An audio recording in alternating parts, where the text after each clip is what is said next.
慢慢杯，热水瓶，应该三字共三字下电管。内容是从教育部台湾闽南语常用词词典引用。释义：热水瓶、保温瓶，一种日常用品。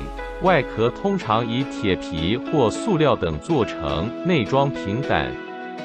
平胆由双层玻璃制成，夹层中的两面镀上水银等金属，中间抽成真空。